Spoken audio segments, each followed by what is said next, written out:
Hello friends, இப்போ ஒரு வீட்டில் வந்து வெஸ்டர்ன் டாய்லெட்டில் வந்து ப்ரெஸ் பண்ணால் தண்ணி வரலன்னு சொன்னாங்க. சரி, அது என்னன்னு நம்மளும் பார்க்கலான்ட்டு கோசம் வந்தேன்.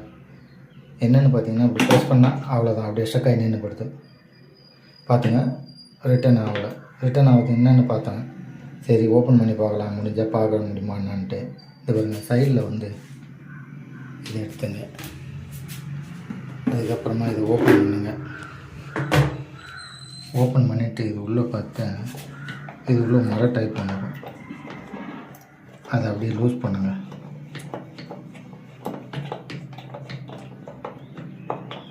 இது தனியாக எடுத்துங்க கைட்டு. இது வைக்க சொல்ல பத்திரமா இங்கே பாருங்கள், இதை எடுத்து போட்டுங்க. அப்போ தான் உங்களுக்கு வந்து எங்கேயும் தொலையாது. அதுக்கப்புறம் பார்த்தீங்கன்னா உள்ளே இருக்கிற ப்ரெஸ் டைப் மாதிரி இருக்கும், அதுக்கு வலிச்சு என்னான்னு பாருங்கள். எப்படி என்ன தெரியுது என்ன ஏதுன்ட்டு பார்த்தா அந்த லாக்கில் உட்கார்ற சிஸ்டம் வந்து உடஞ்சிட்டு இருக்குது. தெரிஞ்சுங்களா உங்களுக்கு? இப்போ என்ன பண்ணலான்னா, ஃபெவிக்விக் இருந்தால் ஒட்டி பாருங்கள். ஏன்னா பிளாஸ்டிக் தானே இது, எல்லாம் இது பண்ணலாம். அப்புறம் இதை எடுத்துகிட்டு இது உடஞ்சிக்குது. ஃபெவிக்விக் எடுத்துருக்கேன். ஃபெவிக்விக்கோட அந்த தெர்மாகோல் கொஞ்சம் வச்சுங்க. இது நல்லா ஒட்டுறதுக்கு நல்லா நல்ல ஸ்ட்ராங்காக இருக்கும்.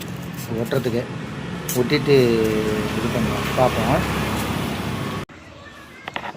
பாருங்கள், தெர்மாகோல் வச்சு எப்படி நல்லா ஒட்டிட்டேன் பாருங்கள். நாலா பக்கமும் பார்த்துங்க எப்படி இருக்குதுன்னான்ட்டு. எல்லாம் ஒட்டிட்டுங்களா? கொஞ்சம் நேரம் காயிட்டான். அதுக்கப்புறம் பார்த்திங்கன்னா இது நல்லா ப்ரெஸ் பண்ணி மரம் தேஞ்ச மாதிரி ஆகிப்போச்சு. அது ஒரு எம்ரி ஃபைல் இருக்குங்களா, அதில் வச்சு தேய்ச்சி பாருங்கள் எப்படி என்னன்ட்டு. காற்று போகாத அளவுக்கு டக்குன்னு மூடிடுங்க. மூடி எடுத்து வச்சுருங்க. அப்புறம் ஃபைல் இந்த மாதிரி சின்னதாக ஒன்று வாங்கிக்கோங்க.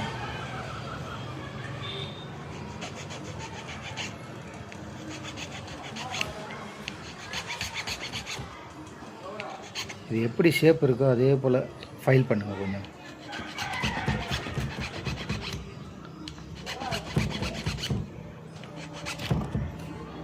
ஃபைல் பண்ணிட்டு அதுக்கப்புறம் மாற்றத்தை கொஞ்சம் பார்த்துங்க எப்படின்ட்டு. எந்தெந்த பொருள் எங்கெங்கே எடுத்தோமோ அந்தந்த இடத்துல மறக்காமல் அங்கங்கே வச்சுருங்க. அப்போ தான் எடுக்க சொல்ல உங்களுக்கு ஈஸியாக இருக்கும். இது எனக்கு ஒரு கம்பெனியில் எனக்கு கற்றுக் கொடுத்தாங்க. அதை நீங்கள் கீப்பட் பண்ணின்னு வச்சுங்க. கரெக்டாக எந்த பொருள் எங்கே இருக்குதுன்னு கரெக்டாக போய் ஒரு செகண்டில் எடுத்துடலாம். ஓகேங்களா?